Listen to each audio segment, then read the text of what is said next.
So if you've not seen, this is a key drive area for the UKSCA. Brannigan published a paper looking at what would be considered best practice within designing a placement opportunity or internship opportunity.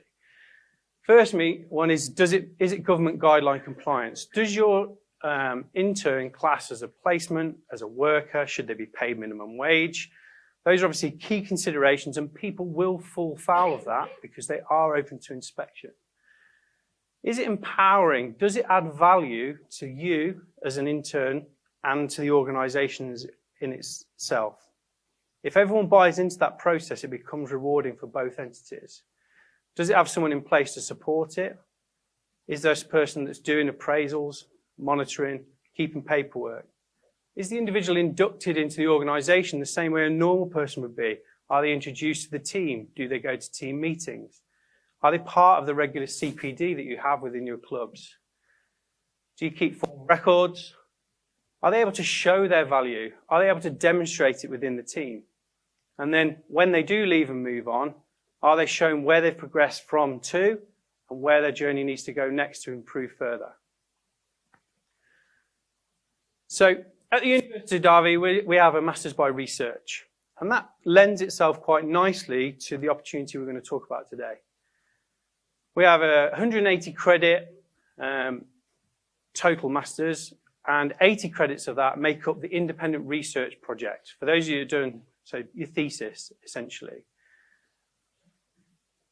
By connecting that independent research module to your placement provider, by looking at what their research needs are, that then becomes a placement opportunity and not an internship that requires that person to be paid minimum wage on a weekly basis.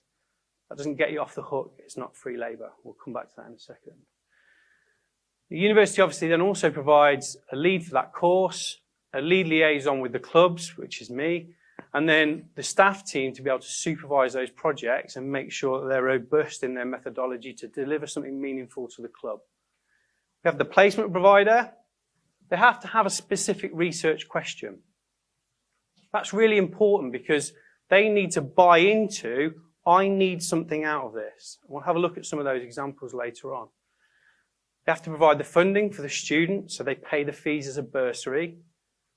And they have to have CPD opportunities. The clubs I work with at the minute are very good at this. They'll have in-house training like I talked about, and they'll also provide budgets for things like UKSCA courses. I know at one of the clubs at Leicester, they put their placement students through basic supervised experience. So there's additional continued professional development for them. They obviously also then get the opportunity to coach.